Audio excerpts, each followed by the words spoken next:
Good morning students. Today we are going to see about rainwater harvesting. Okay, மழை நீர் சேகரிப்பு பற்றி உங்களுக்கு இந்த டாபிக் கொடுத்துருக்காங்க. அண்ட் சொல்யூஷன் டு வாட்டர் கிரைசிஸ்ன்னு கொடுத்துருக்காங்க. அதாவது தண்ணீர் தட்டுப்பாட்டிற்கான ஒரு தீர்வு அப்படின்னு சொல்லியிருக்காங்க. இது வந்து ஒரு ஈக்காலஜிக்கல் ப்ராப்ளம், சுற்றுச்சூழல் வந்து இது ஒரு பிரச்சனைன்னு சொல்லியிருக்காங்க. So rain water harvesting is the accumulation and storage of rain water for reuse inside rather than allowing it to run off.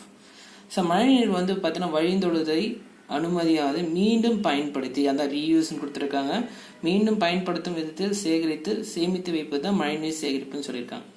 Okay, so rain water can be collected from rivers, roof tops and the water collect is directed to the deep பிட்னு கொடுத்துருக்காங்க.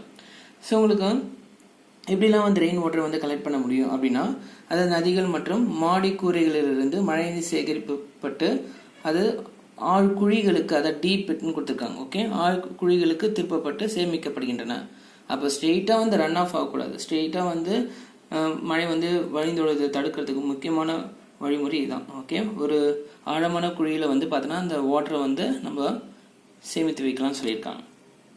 So water percolates and gets stored in பிட்னு கொடுத்துருக்காங்க. Okay, நீர் வழிந்து ஊடுருவி உங்களுக்கு வந்து பார்த்தீங்கன்னா பள்ளங்களில் வந்து சேமிக்கப்படுகிறதுன்னு சொல்லியிருக்காங்க. So rain water harvesting is a sustainable water management practice implemented not only in urban areas but also in agriculture fields, which is an important economical cost effective method for the future. So மழைநீர் சேகரிப்பு வந்து பார்த்தீங்கன்னா முக்கியமாக நகரப்பகுதியில் மட்டும் இல்லை. Okay, அதாவது urban ஏரியாஸில் மட்டும் இல்லாமல் உங்களுக்கு விவசாய நிலங்களில் பார்த்தீங்கன்னா நிலத்தடி நீர் மேலாண்மைன்னு சொல்லுவாங்க. நிலத்தடி நீர் மேலாண்மை வழிமுறையாக நடைமுறைப்படுத்தப்படுதுன்னு சொல்கிறாங்க. இது வருங்காலம் வந்து ஒரு முக்கியமாக ஒரு சிக்கனமான மற்றும் குறைந்த செலவுடைய ஒரு முறைன்னு சொல்கிறாங்க. ஓகே, ஒரு எக்கனாமிக் காஸ்ட் அதிகமாகுது, ஒரு சிக்கனமான மற்றும் குறைந்த செலவுடைய ஒரு முறைன்னு சொல்லியிருக்காங்க. ஓகே, இந்த ரெயின் வாட்டர் ஹார்வெஸ்டிங் இது வந்து ஒரு சஸ்டைனபிள் வாட்டர்னு சொல்லியிருக்காங்க. Not only practice in urban areas, it is also use in the agriculture ஃபீல்ட்ஸ்ன்னு சொல்லியிருக்காங்க.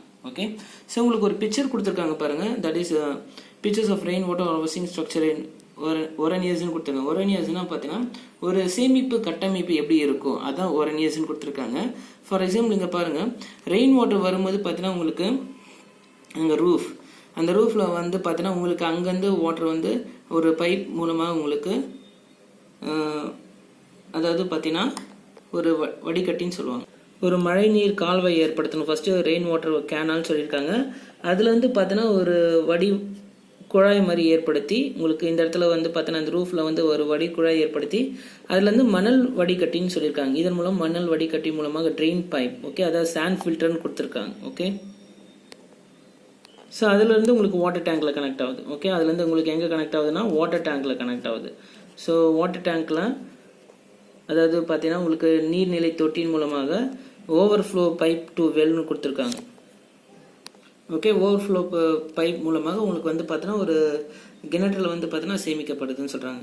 இது வந்து பார்த்தீங்கன்னா ஒரு தனி வீட்டிற்கான ஒரு மழை நீர் சேகரிப்புன்னு சொல்லியிருக்காங்க. ஓகே, அப்போ வந்து பார்த்தீங்கன்னா ஒரு கால்வாய் ஏற்படுத்தி அது வந்து பைப் மூலமாக வந்து பார்த்தீங்கன்னா ஒரு உங்களுக்கு மணல் வடிகட்டி மூலமாக ஒரு நீர்நிலை தொட்டின் மூலமாக ஒரு கிணற்றில் வந்து செலுத்துறது வந்து ஒரு தனிநபர் வீட்டிற்கான ஒரு மழை நீர் சேகரிப்பு.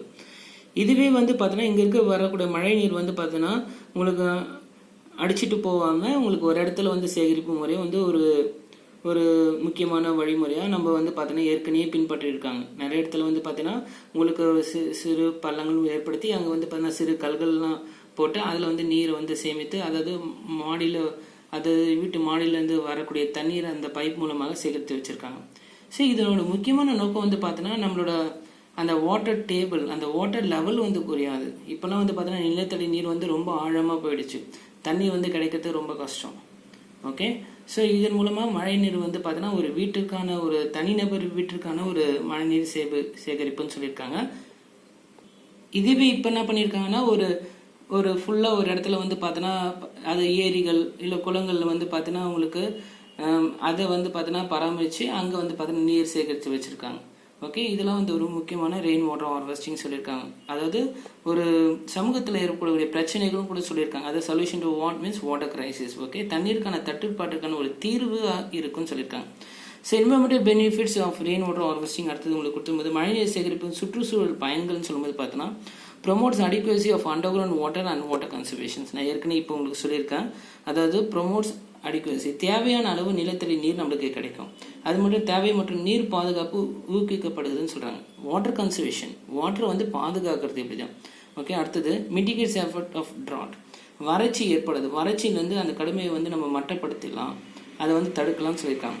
அது ரெடியூஸ் சாயில் எரோஷன்ஸ், அப்புறம் மழை வந்துச்சுன்னா உங்களுக்கு வந்து பார்த்தீங்கன்னா அப்படியே மண் அடிச்சுட்டு போயிடும், அங்கே வந்து பார்த்தீங்கன்னா உங்களுக்கு மண் அரிப்பு ஏற்படும், அந்த மழையை அடிச்சுட்டு போகிறத வந்து தடுக்கிறதுக்கு ஒரு சிறந்த முறையாக இது இருக்குன்னு சொல்லியிருக்காங்க. Reduce soil erosion as surface run off is reduced. Okay, reduce flood hazards, உங்களுக்கு வந்து பார்த்தீங்கன்னா வெள்ள அபாயத்தை கூட குறைக்கலாம்னு சொல்லியிருக்காங்க. அடுத்தது இம்ப்ரூவ் கிரவுண்ட் வாட்டர் குவாலிட்டி, இதுதான் முக்கியமானது. Okay, ground water quality and water table decreases சாலினிட்டி. Okay, water டேபிளை வந்து நம்ம இம்ப்ரூவ் பண்ணலாம். ரொம்ப அடியில் போயிருக்கிற அந்த தண்ணீரோட அந்த லெவல் வந்து பார்த்தீங்கன்னா நம்ம வந்து நிலைநிறுத்தப்படலாம். ஓகே, வாட்டர் டேபிளை இன்க்ரீஸ் பண்ணலாம், இம்ப்ரூவ் பண்ணலாம், வாட்டரோட குவாலிட்டி இன்க்ரீஸ் பண்ணலாம் சொல்லியிருக்காங்க. அது மட்டும் இல்லாமல் உப்புத்தன்மையிலேருந்து நம்ம குறைக்கலாம் சொல்லி டிகிரிஸ் சாலினிட்டின்னு கொடுத்துருக்காங்க. ஸோ உங்களுக்கு வந்து பார்த்தீங்கன்னா உங்களுக்கு நீர் மட்டம் வந்து மேம்படுத்துறது மட்டும் இல்லாமல் ஒவ்வொரு தன்மையை குறைக்குதுன்னு சொல்கிறாங்க. Decrease salinity. Low land is wasted for storage purpose, நீர் சேமிப்பும் போது வந்து நிலப்பரப்பு வீணாவதில்லைன்னு சொல்கிறாங்க. ஓகே, உங்களுக்கு அது வந்து எந்த ப்ராப்ளம் இருக்காது. Okay, and no population displacement is involve, உங்களுக்கு வந்து பார்த்தீங்கன்னா அதை பார்த்தீங்கன்னா உங்களுக்கு தண்ணீர் வந்து குறைபாடு ஏற்படுறதுனால உங்களுக்கு வந்து பார்த்தீங்கன்னா மக்கள் வந்து தண்ணீர் இல்லைன்னு சொல்லிட்டு ஒரு இடத்துல இருந்து இன்னொரு இடத்துக்கு இடம்பெயர மாட்டாங்க. ஓகே, இது ஒரு முக்கியமான விஷயம். ஓகே, அந்த இடத்துல வந்து தண்ணியே இல்லை, அந்த இடத்துல அந்த பாப்புலேஷன்ஸில் வந்து பார்த்தீங்கன்னா ஒரு குறிப்பிட்ட இடத்துல வந்து தண்ணி இல்லைன்னா தண்ணி இல்லாமல் வாழ முடியாது. அப்படி இருக்கும்போது பார்த்தீங்கன்னா உங்களுக்கு நிலத்தடி நீர் வந்து பார்த்தீங்கன்னா உங்களுக்கு மேம்படுத்தப்பட்டதுனால உங்களுக்கு வந்து மக்கள் வந்து இடம்பெயர்வை வந்து தவிர்க்கப்படுதுன்னு சொல்கிறாங்க. No population displacement is involved in that places. Okay, storing water underground is an eco friendly measure, இது வந்து நிலத்தடி நீர் சேமிப்பு வந்து ஒரு சிறப்பான சுற்றுச்சூழல் முறைன்னு சொல்கிறாங்க.